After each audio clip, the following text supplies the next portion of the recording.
sa panahon ng latest news. Dahil sa linya Pag-asa Mactan, pinagi ni Sir Mark Galis. Mark, Viva Pete Senior. Viva Pete Senior, Sir Ariel. Sa mga suginting kami na itong latest update bahin sa kahimta sa mga panahon karong adlaw. Sa pagkakaroon wala pa tayo ginamonitor nga LPA ingman bagyo diri sa sulod o dos ng Philippine Area of Responsibility. Pagay nag-apekto karon ang shear line diha sa silangang bahin sa Northern Luzon samtang ang amihan o Northeast Monsoon mao'y nagapasulabi sa nabiling bahin sa Northern Luzon.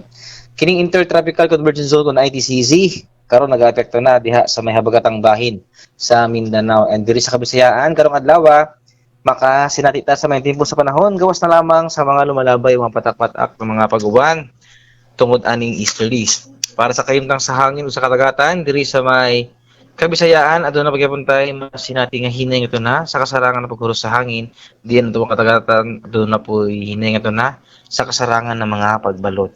Diri sa Cebu ato katagatan, adunay hunas karong alas 9:59 sa buntag, mutaob unyang alas 6:24 sa gabi.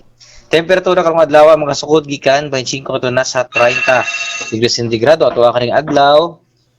Musila karon taud-taud alas 5 sa buntag, musalop unyang alas 5:40 sa hapon. Philippine Standard Time, alas 6:05 na sa kabutagon ug mao na to ang latest weather update gikan diri sa buhatan sa DOST Pag-asa Mactan. Kini si Mark Gales, maayong buntag ug daghang salamat. Salamat Sir Mark, yung may buntag sa Pag-asa Mactan. Okay sir, good morning. Inyo gadabati ang atong dagan sa kahimtang sa panahon nining adlaw nga Martes pizza 13 bulan sa Enero tuig 2026. Pinagi ni Sir Mark Gales ang atong weather specialist gikan sa Pag-asa Mactan nga naghatod sa atong dagan sa kahimtang sa panahon kon weather update. May pangukauban kang kubrahin ang siya. Salamat kayo sa Pag-asa Mactan ug mayong buntag kanatong tanan.